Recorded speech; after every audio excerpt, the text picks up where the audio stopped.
Hello and welcome. This is Sanjay Srivastava, and this is AI and the Enterprise. We've been here before to talk to many other guests, and I'm really happy today to bring someone that I think you're going to find very interesting and very inspiring. It's Gal Horvitz, and he joins us from Tel Aviv, Israel. Welcome, Gal. Hi, Sanjay. Good to be here. Thank you for joining us. I'm just going to turn back to my audience a little bit and talk about, I think, the reason I picked you to come and the topic we're going to uncover today. So Gal has been a very successful entrepreneur previously in his life. And from there, he went on to be a very successful corporate executive. And he's actually sort of given all of that off and moved on into doing something else, something that has a lot more purpose for him and hopefully a lot more impact for the world around us. And I wanted to first ask you, Gal, first of all, I want to congratulate you on all the moves you've made. But I want to ask you, how does it feel to go from being a hard-driving entrepreneur to an always-on-the-go corporate executive, now to this new life? What's it feel like? To me, it feels like going back again when I was a child and I was like super curious about these wonderful things that are in life and the world and explore it. When you are an entrepreneur and you are starting a business, you go very deep, right? And you don't see anything. You are very focused and there's so much work to be done that you kind of narrow your thinking a little bit just to go deep and get whatever goals you want to achieve. And now all of a sudden, going back to, doing investments, you have to take a much broader horizon. And the mindset is very different. So I just enjoy the change and it feels to me like I'm living the dream, as you like to say. Living the dream, I think that captures it well. Gal, I know you very well, and I know personally how much you're enjoying what you're doing. We're going to get into that in a minute, but it's just been fantastic to see you make all of those changes proactively, strategically, and thoughtfully. And so with that, let's jump in. So you already introduced the topic, which is impact investing and the purpose of giving back in terms of social change. What is impact investing? Can you help us get our hands around it?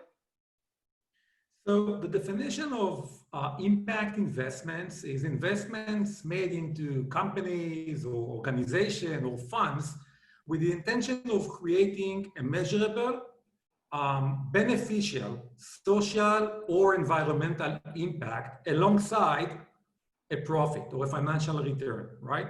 So unlike philanthropy, this is not just giving money and then next year you give another, portion. Here, the idea is to build a machine that generates profits that you can, if you like, reinvest into that machine and making profits from creating positive impact on the people and the planet. So that's super interesting, Gal, and I think I want to kind of highlight something you said, which is this is not unlike other venture investing. I mean, it is still a for-profit, for-growth paradigm, except that it has an additional objective and the flavor of social impact and being able to drive to a more sustainable future. And that's amazing because you have to balance two, what might otherwise appear to be orthogonal goals into one. And is that kind of the key challenge of impact investing in your mind, to try and bring those two things together? Yeah, I mean, in classic investment, Sanjay, you have risk and you have reward. It's fairly simple, right? With impact, you just add another factor to the equation, which is the impact. So you are looking at risk, reward, and impact. And that's how you evaluate, if you want to make that investment or not. You're still thinking about the reward, you're still thinking about the risk, but then you also want to think about impact. And that impact needs to be measurable. And luckily for us, there's a lot of work being done in recent years coming with metrics that are very binary, and you can actually measure that impact and show to your investors that you are making that impact, not just, feeling good about it, if that makes sense. I think it's a very relevant point you bring up, Gal. I speak with my audiences a lot, digital transformation leaders across the globe. And I know what I hear very consistently from them is the puck is moving, the objectives are changing. And it used to be that what was really highest on their engagements mind, their project team's mind, was everything about resilience and being able to deal with the pandemic and drive success through the changes. It turns out that has not then broadened into growth, and how do you drive revenue, and how do you change business models? How do you disrupt industries using digital and be able to drive that?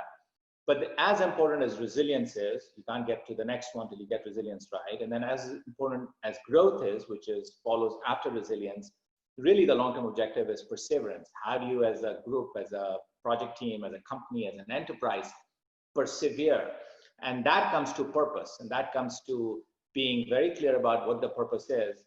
Clients are looking for it, customers are looking for it, employees are looking for it, investors are now increasingly looking for it. And so I hear from digital transformation folks across the globe how important purpose and purpose-driven digital ends up being. And I think your point about the balance of investing with social objectives is actually a great idea. So bring that to life for us. Give us a couple examples of the kinds of things you might get involved in, just so we can visualize and feel it. Yeah, so, a couple of examples that we all know, if you follow Elon Musk's company, Tesla, that impacts energy and clean, tech, etc., or Neuralink, or SpaceX, which is a backup, plan for humanity. But if we just park, Elon Musk work aside, let's look about maybe for social, right? You've got people that would like to travel the planet. Maybe nowadays not as much as before, but it would come back. And now there are these hostels that, over and above providing good accommodation, they also provide you education and culture tours. So I live in Israel. Tourists that would come to Israel have these hostels that could take them onto a ride where they meet Arabs and Jews, Orthodox, and people that are not, people from everywhere, and just get that 360 view of the culture. And it's not one culture, it's a mix of culture. And the same can happen everywhere in the world. So that would really change how people feel about other people. So that would be a good example for social impact. If you think about environment or sustainability, think about the sewage water that we all have in our cities. This is a precious resource because we can recycle it. But if this sewage water is getting polluted by a factory just dumping into that, some really toxic stuff that you cannot get rid of, that's a big, big issue. And the issue is that you only detect that weeks after that event had happened, because it takes a long time for these bad things to get into the pool with all the sewage. So you get these companies who have these sensors that can detect these kind of things in real time. And in less than 2 hours from the pollution point, you can know exactly where it happened. You can go there, you can stop it, and obviously you can find the people that did it. So that would create a great impact on, environment. And both these things, the tourist things and the sewage handling thing, all of them are good businesses. They have this reward, but they also provide that impact. Wow, what fantastic examples, by the way, so relevant to the geography where you're in. I know through my travels through Israel, what I found was, the different communities and being able to really experience that is such a large part of the travel experience there. And then I know in Israel, there's significant amount of work happening around just even converting seawater into drinking water and things like that. I think the technology there is kind of world-class and leading it. So it's great to see those examples, and I think that brings us to life. But, Gal, what about digital? What about AI? What about applying technology and cloud and other components to that? So does tech have a role in what you do, and if so, what? Yeah, so even with a few examples I gave so far, in most of them, tech plays a role. And I would say that it enables things that were not possible in the past. So Sanjay, for example, think about every one of us in our cars, we have these airbags. And to activate those airbags, you have sensors in your cars, right? You have G-force sensors, and they know X, Y, Z, where the accident happened, who hit who, etc. Now think about taking all this data into a lot of analytics in real time and calculating from this by comparing many different accidents, what happened to the people in the car by just analyzing this data. And think about providing this information to the first line responders before they even get to the scene.